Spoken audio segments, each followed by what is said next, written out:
everybody, Steve here for Who Took My Dice. It's a very special showcase video.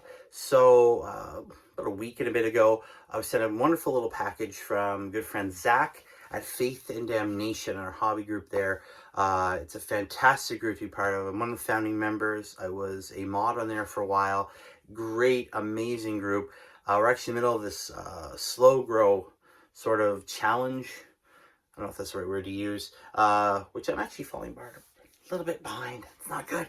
But he sent me this fantastic little package. It's actually Imperium issue number 5. We're going to dive into it in a second. It's really cool. Really glad to have it. I'm a little upset, though, that it's still not available here in Canada. This is, I think, the 3rd magazine now. There was Conquest for 40K. Whatever the Age of Sigmar was, Mortal Realms, I think it was. Didn't get that here. Now we're on to Imperium, and it's still not available in Canada. None of them are. I'm hoping at some point we get something, because kind of feel left out, Games Workshop, just a little bit. Kind of feel left out. But before we dive in, if you haven't already, please smash the like button, share it with your friends, please subscribe. I love having new people join the channel here, grow the community. It's fantastic. I love you guys. Thank you so much for everybody subscribed and supported. Without further ado, all right, so here is the magazine itself, Imperium, Battle Games in the 41st Millennium. This one, obviously, all about our lovely Primaris captain here. It's actually a very cool little magazine. So right off the bat, obviously, a little explanation of all the cool little things that a captain comes with. Obviously, his plasma pistol, his awards and citations and all the other Iron Skull, Marksman Honors, Crux Terminatus. If you guys don't know what those are all the decorations, what have you, that show that this man, this warrior is worthy of being Captain. Iron Skull for exceptional leadership. The Marksman Honors for incredibly accurate shooting. The Crux Terminatus, which means he's a veteran. He's also allowed to wear Terminator armor, of course. The Imperial Laurels for a great victory, a great valor led to a victory in combat. Capes. Captains, Space Marine captains love capes. This power sword, all the cool stuff. Basically, just a nice little rundown of what makes a captain a captain. I found this interesting here, this cool battle record, so you can kind of come up with a name, his style, the different things, his weapons, maybe, having shot down a Necron overlord or smashed through a Tyrannid hive creature.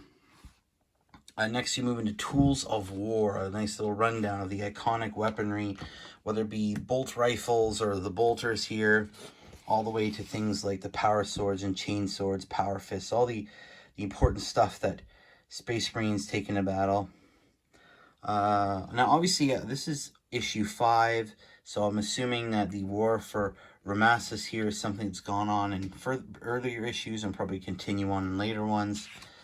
Very, very cool. Again, sort of a breakdown of this moon, where the altering forces are, where the Necron forces are. Some cool fluff pieces here, basically, sort of areas that you can fight over, basically, if you want to come up with your own sort of battlefields. Obviously, they have a Ministratum complex, so lots of tight spaces, lots of buildings, a spaceport, right? Sort of a typical Imperial area. A mine, again, more enclosed places, or even maybe open places. You can see sort of the background there is very spread out. Of course, a Necron repair facility for those of us who love Necrons. This is really cool. I love reading this. A nice little fluff piece. The Fulminators Space Marine chapter against the Crimson Slaughter. They were really cool. They actually had a codex, supplementary codex back in 6th and 7th, I believe it was. It was really cool, and unfortunately, cursed chapter that has been driven mad. And here's the constant voices of those they've slaughtered, and the only way to get rid of them is to kill even more. And obviously, they fell to chaos. Very cool story there. Some awesome little artwork, the explanation of Crimson Slaughter and the Fulminators there.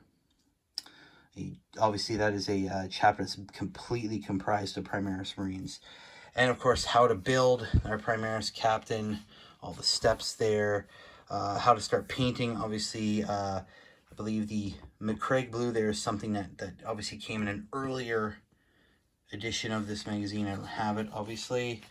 And of course, heroic intervention here, rallying the troops, basically a rundown of the different units that they would use here, and a turn-by-turn walkthrough of the battle between these Necron warriors here, the Skorpek destroyers, and of course our valiant Space Marine captain. Very, very lovely book. Very cool. Runs through, and of course next one, for those of you who don't already have it in the UK there, a rundown of the unit you'll get in the next magazine and some more paints them on following that. This is a really, really cool magazine, but that's not all there is more.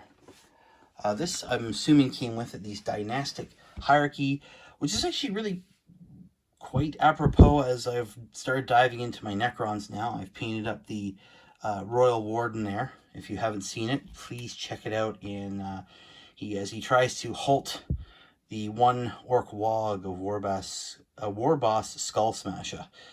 This one was really cool though. It kind of breaks down the hierarchy of Necrons all the way from the Farron to the Catan shards there.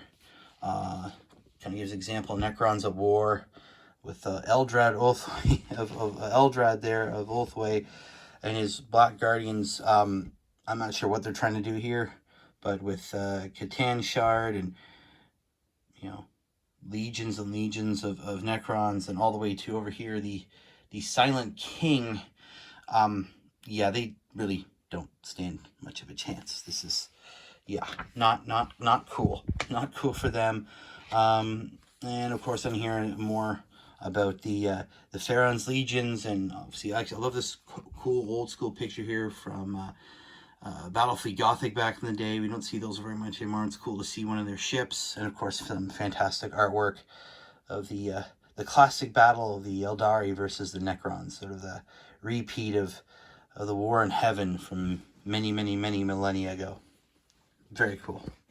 And of course, last but not least is, just getting him over here, the captain himself. A very cool model. I can't wait to put it together. Lots of beautiful detail in there, in the plasma pistol, even to the head there. Of course, he's got his Crux Terminatus on that side, and over here there's the Imperial Laurels we saw.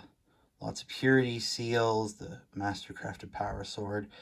I'm still kind of amazed just how these monopose models go together. Just all the different parts. The back is one piece and part of the left arm, the front and part of the right arm, the both parts of the lower parts of the legs here, even having the hips be its own separate piece with this helmet on there.